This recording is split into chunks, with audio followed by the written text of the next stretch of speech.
കോതമംഗലം കുട്ടമ്പുഴയിൽ വനത്തിനോട് ചേർന്ന് നീലവസന്തം തീർത്ത കായാമ്പു പൂക്കൾ. വംശനാശ ഭീഷണി നേരിടുന്ന കായാമ്പു പൂത്തുനിൽക്കുന്നത് കാണാൻ നിരവധി ആളുകളാണ് കുട്ടമ്പുഴയിലേക്ക് എത്തുന്നത്.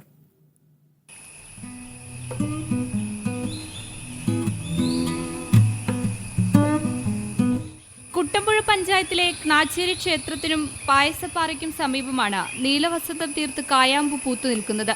പണ്ടുകാലങ്ങളിൽ നാട്ടുമ്പുറങ്ങളിൽ സാധാരണയായി കായാമ്പു ചെടി കണ്ടുവന്നിരുന്നെങ്കിലും ഇപ്പോൾ വംശനാശ ഭീഷണി നേരിടുകയാണ്. ഇതിന്റെ ഒരു പ്രത്യേകത എന്ന് പറയുന്ന പൂക്കളുടെ മുകളിൽ വെള്ളികൾ കെട്ടിയ ചെറിയ ചെറിയ കടുകുമണികൾ പോലെയുള്ള ചില പ്രത്യേകതകളുണ്ട്. വളരെ മനോഹരമാണ് കാണാൻ.